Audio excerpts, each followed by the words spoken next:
पिछले कुछ परिस्थितियों में आरएसएस ने भी अपना हाथ काफी खींचा था चुनाव से पहले। तो बीजेपी के लिए एक बड़ी परेशानी ये भी बन रही है इस वक्त नरेंद्र मोदी को सिर्फ बने नहीं रहना है, बल्कि जो जेपी नड्डा ने बोला था और आरएसएस से पंगा लिया था, उसमें भी उनको कहीं ना कहीं ये जवाब देना है कि अभी क्योंकि वापस से हरियाणा और महाराष्ट्र में दिख नहीं रही है आरएसएस की एक्टिविटी उतनी इस बार। बिल्कुल ठीक। इवन इवन उत्तर प्रदेश में मतलब जानकार लोग ये समझते हैं कि उत्तर प्रदेश में चुनाव इतना बुरा हुआ उसके पीछे जनता तो है। मैं तो पहली क्रेडिट जनता को देता हूं कि वो मतलब आप सोचिए, मुझे ऐसे लोग मिलते हैं जो कहते हैं कि पिछले 20 साल में हमने सपा को वोट नहीं दिया था, गठबंधन हुआ था तब तो दिया था, लेकिन वो दलित समुदाय जो सपा के वोटर नहीं है, वो बसपा के वोटर है, उन्होंने बड़ी संख्या में सपा को वोट दिया, उनके पीडीए को वोट दिया, क्योंकि नैरेटिव संविधान का बन गया था। तो उस नैरेटिव में जनता ये लड़ाई लड़ रही थी और अखिलेश यादव और राहुल गांधी की जोड़ी उसे डील कर ले गई, तो कामयाबी वहां मिल गई। लेकिन सच बात ये भी है कि आरएसएस, लेकिन मैं फिर से कह रहा हूं कि आरएसएस ने काम नहीं किया, ये एक बात है। कल्पना करिए कि आरएसएस के कैडर अगर जमीन पर इतने मजबूत होते, वो बाकी बहुत प्रदेश में बाकी कई सीटें हार जाती, अयोध्या तो नहीं हारने देते। मैं यहां एक बार टेस्ट करता हूं कि इसीलिए कहता हूं आरएसएस को कई बार ओवररेटेड करके भी दिखाया जाता था कि हवा बना रहे। भाई आरएसएस क्या है, बहुत बड़ी तोप कोई चीज है। अरे भाई इतनी तोप थी तो आपने कोई फीडबैक क्यों नहीं दिया कि अवधेश प्रसाद पासी जीत रहे हैं? अयोध्या तो बचा लेते, अयोध्या हार गए। इसका मतलब कोई तोप वोप आरएसएस है नहीं, पैसा आज उनके पास है। और अगर होती भी तो अवधेश पासी वाली सीट जाने दी अपनी आंखों के आगे। एग्जैक्टली ये किस बात का इनका आपस का एक इनसाइड मतलब गठबंधन। आरएसएस की चलती तो वो नरेंद्र मोदी पहले 6,000 वोट से पीछे थे, वो 60,000 वोट से पीछे कर देती, वो एक बात समझ में आती है। लेकिन ये अयोध्या हार जाए तो ये एक चीज है। लेकिन हाँ, आरएसएस के लोग तो उतने मजबूत होते नहीं। दूसरा ये कि वो नैरेटिव बनाते हैं, वो विमर्श ऐसे सेट करते हैं जैसे वो बहुत ताकतवर हैं, वो कमजोर हैं और बड़े लार्ज स्केल पर, लेकिन अंततः दोनों एक हो जाएंगे। आरएसएस और बीजेपी में कोई झगड़ा उगड़ा देखिए है नहीं, दोनों एक ही हैं, दोनों एक दूसरे को प्रोटेक्ट करते हैं, दोनों एक दूसरे को चुनाव जितवाएंगे। और आरएसएस को भी पता है कि हरियाणा अगर बीजेपी हार जाती है, कांग्रेस मजबूत होगी, कांग्रेस मजबूत होगी तो फिर महाराष्ट्र में उसका असर दिखेगा।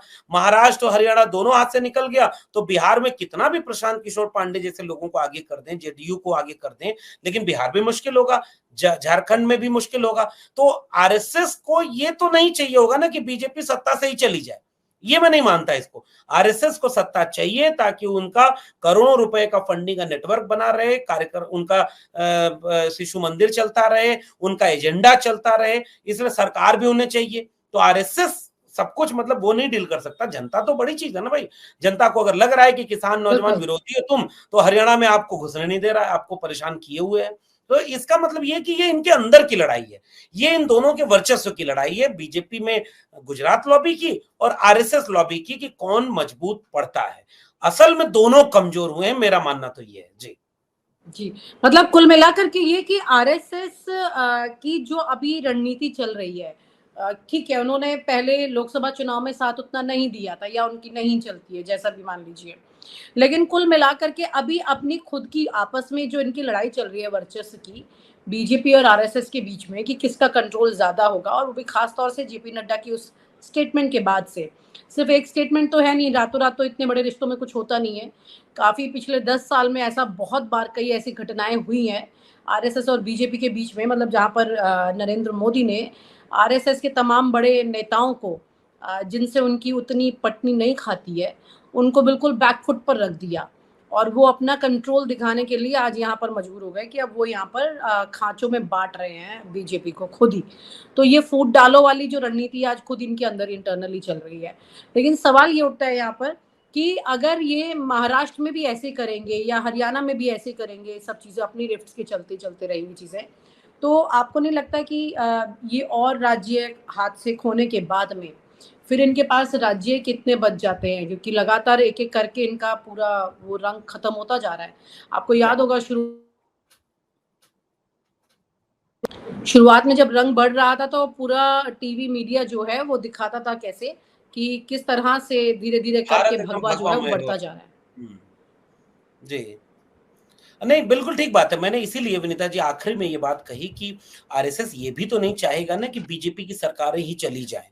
आरएसएस बनवाता है, आरएसएस सब कुछ कर रहा है इस देश में, जो उसका एजेंडा है, एकात्म मानववाद का नाम हो, अंत्योदय का नाम हो, सावरकर की थ्योरी हो, हेडगवार की थ्योरी हो, गोलवलकर का हिंदू राष्ट्र बनाना हो, ये सारा एजेंडा आरएसएस का तब मजबूत होगा, उसकी कई हजारों शाखाएं कैसे चलेंगी, संकल्प से लेकर के सरस्वती शिशु मंदिर कैसे चलेंगे, देश दुनिया में इस तरह का एजेंडा कैसे चलेगा, सरकार तो चाहिए।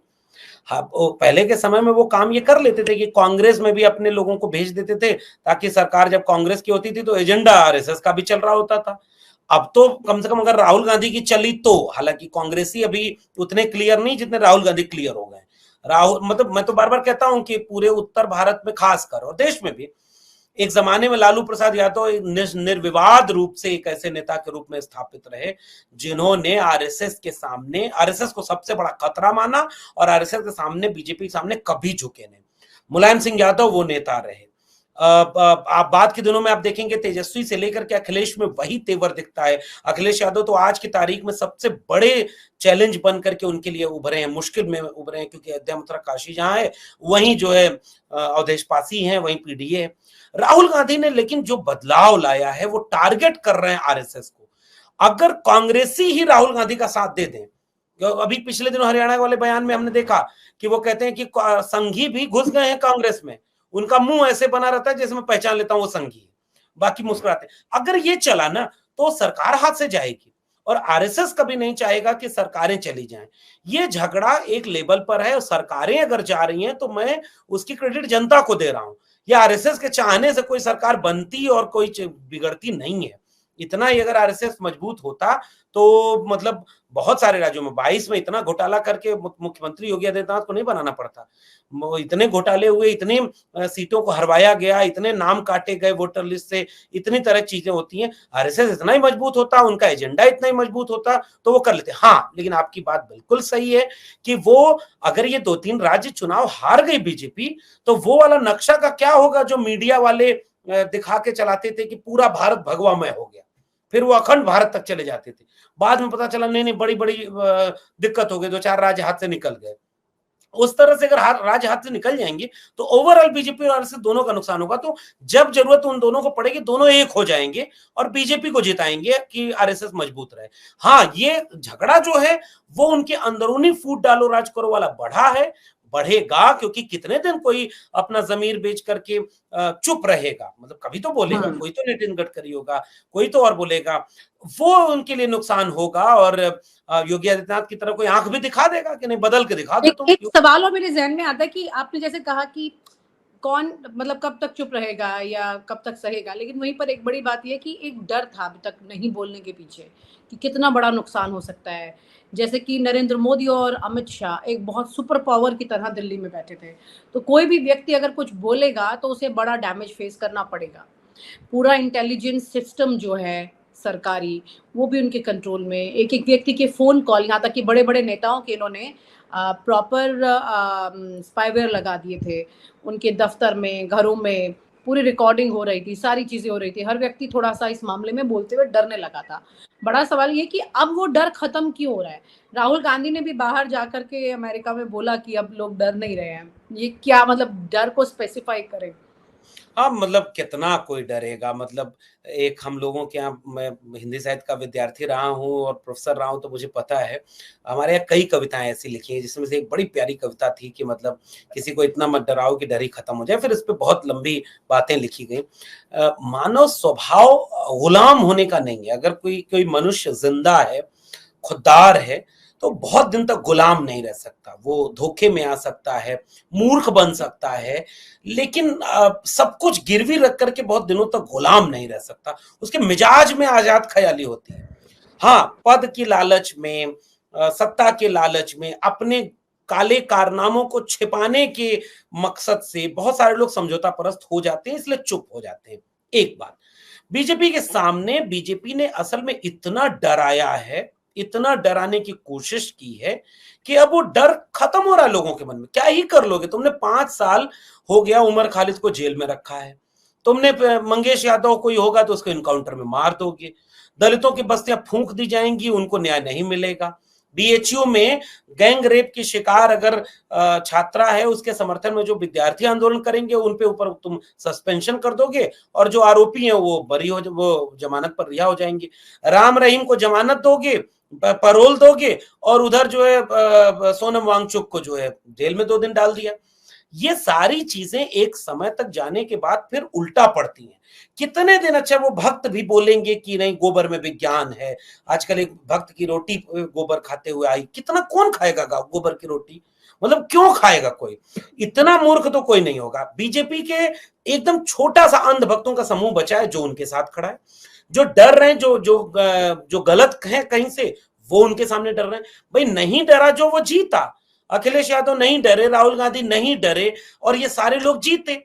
ये जो सामने से टक्कर लेगा, ममता बनर्जी आगे आई ना भाई, डीएमके को नहीं वो कर पाए, दक्षिण भारत में बीजेपी उतना मजबूत नहीं कर पाई, और जनता का मिजाज भी है। तो ये जब बाहर बदलता हुआ दिखता है तो घर के भीतर भी लोगों को लगता है कि अब कितना डरेंगे। अब अच्छा, मैं बस एक शख्स से बड़ा नाराज रहता हूं, और वो है राजनाथ सिंह। राजनाथ सिंह पता नहीं क्यों इतना चुप रहते हैं। ठीक है, पंकज सिंह उनके बेटे हैं, शुरू में एक बार डांट पड़ गई थी उनको लेकर के कि भाई वो अपना कुछ मांग रहे थे, कमीशन वमीशन, वो बात वहां तक पहुंच गई तो डांट दिया गया। ऐसे कैसे कमीशन मांगते हो कि जो है सब लोग जान जाते हैं, चुपचाप हमारी तरह किया करो, इलेक्टोरल बॉन्ड बना लेते हैं और कुछ कर लेते हैं, पता न चले। उसके बाद से राजनाथ सिंह कुछ बोलते ही नहीं, चुप रहते हैं बेचारे। अब ये दिखाया योगी आदित्यनाथ ने। योगी आदित्यनाथ ने यहां तक इनको दिखा दिया कि अगर हमको हटाओगे तो उत्तर प्रदेश में मुश्किल में आ जाओगे। हटा नहीं पाए, और अखिलेश यादव ने चुटकी लेते हुए कहा कि जिन्होंने हराया है उसको आप बदल भी नहीं पा रहे हो। ये है उनके भीतर का डर, ये वो डर गए हैं। नहीं तो अमित शाह की चलती तो क्या योगी आदित्यनाथ आज की तारीख में मुख्यमंत्री होने चाहिए? कतई नहीं। जो कुछ नहीं था उसको हटा दिया, यहां तो सारा ब्लेम दिख रहा है। इसलिए अंदर भी फूट डाली जा रही है, अंदर भी डर है। उस डर से जैसे ही लोग थोड़ा दूर होंगे, बाहर तो जनता धीरे धीरे अब इनसे डरना बंद कर रही है। अब इनसे आंख में आंख मिला के सवाल कर रही है, गलत हैं आप तो गलत हैं, और इसीलिए लेटरल एंट्री पर वापस होना पड़ा। हालांकि एक गुफा छोड़ दिया कि एससी एसटी ओबीसी को रिजर्वेशन दे देंगे, जाके आरक्षण पर हर जगह भाषण दे रहे हैं कि हमने आरक्षण लागू किया, हमारे जीते जी कोई खत्म नहीं करेगा, संविधान पे माथा टिका रहे हैं। डर वो भी गए हैं, बीजेपी के अंदर भी डर है, आरएसएस के अंदर भी डर है। और ये जो लड़ाई चल रही है विनीता जी, मैं मान कर चलता हूं कि ये लड़ाई उनके भीतर की लड़ाई है, और जो दोनों पक्ष डरे हुए हैं वो अपने वर्चस्व को कायम करने के लिए आपस में ही लड़ रहे हैं। जी, ये अब यानी कि एक बात तो साफ हो गई है कि ये आपस में ही लड़ करके एक दूसरे को नुकसान पहुंचा रहे हैं, क्योंकि लोकसभा चुनाव में भी जो नुकसान की बात की है अखिलेश यादव ने, वो उनके खुद की अपनी इंटरनल लड़ाई की वजह से की है।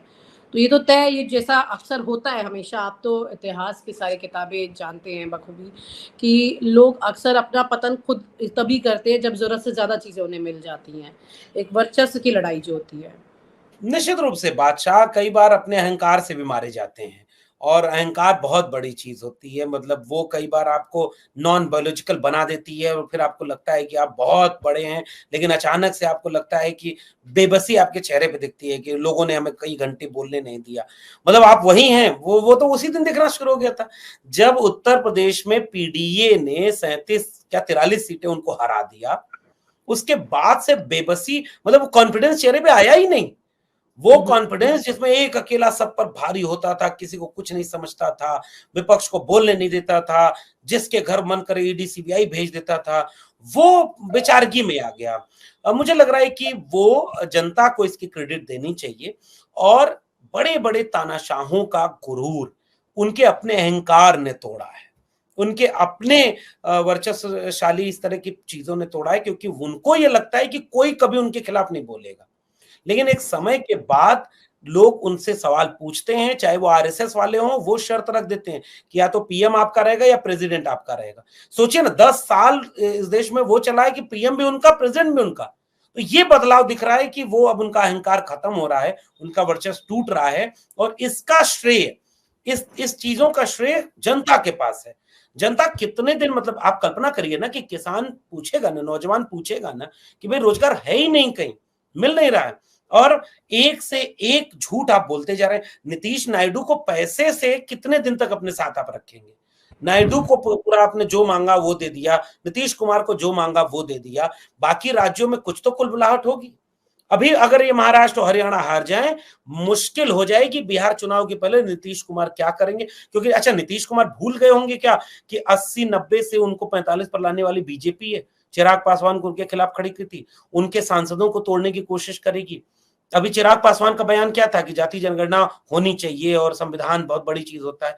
कितने दिन ये अपने गठबंधन के सहयोगियों को बांधे रख पाएंगे। अगर अमरावती प्रोजेक्ट ले गए नायडू तो पैसा तो गया, अब उसके बाद थोड़े ही वो गुलाम है आपके कि वो हमेशा खड़े रहेंगे। मान लो डिप्टी सीएम इधर से बनाने की कोशिश कोई कर लिया, कांग्रेस ही अगर मान जाए कि भाई चलो नीतीश कुमार प्रधानमंत्री हो जाएंगे और नायडू जो है डिप्टी सीएम हो जाएंगे, भाई राजनीति कुछ भी हो सकता है, साल 6 महीने बाद फिर सरकार गिर जाए, चुनाव हो जाए। तो ये बहुत कुछ राजनीति में होता है जो अहंकार, अगर नरेंद्र मोदी और अमित शाह का अहंकार चला तो अगले कुछ महीनों में बीजेपी और दिल्ली की कुर्सी पर बहुत कुछ बदलता हुआ देख सकते हैं। जी बिल्कुल, चर्चाएं बहुत जोरों पर है इस बात को लेकर कि अगले कुछ महीनों में और ज्यादा से ज्यादा वक्त अगर खींचा भी तो नरेंद्र मोदी अपने 75 उम्र तक ही खींच पाएंगे। उसके बाद तो मुझे लगता है कि उससे पहले ही ना तो उनके अंदर पार्टी में ना उनके बाहर, क्योंकि केजरीवाल भी अब उनकी उम्र को लेकर के लगातार उन पर ताने कस रहे हैं अपने भाषणों में। तो जाहिर सी बात है कि इस बार मोदी का 75 साल होना उनके लिए एक तय विदाई तो जरूर मानी जा रही है, लेकिन उससे पहले ही बहुत सारी परीक्षाएं घड़ी है, इसे पार कर ले तो 75 तक वो सत्ता में रह पाएंगे। बहुत बहुत शुक्रिया, thank you so much, thank you so much. और आप हमसे जुड़े रहने के लिए सब्सक्राइब करें YouTube पर, फॉलो करें ट्विटर पर और लाइक करें Facebook पर। और ज्यादा जानकारी के लिए आपको टाइप करना होगा सिर्फ न्यूज़ नशा।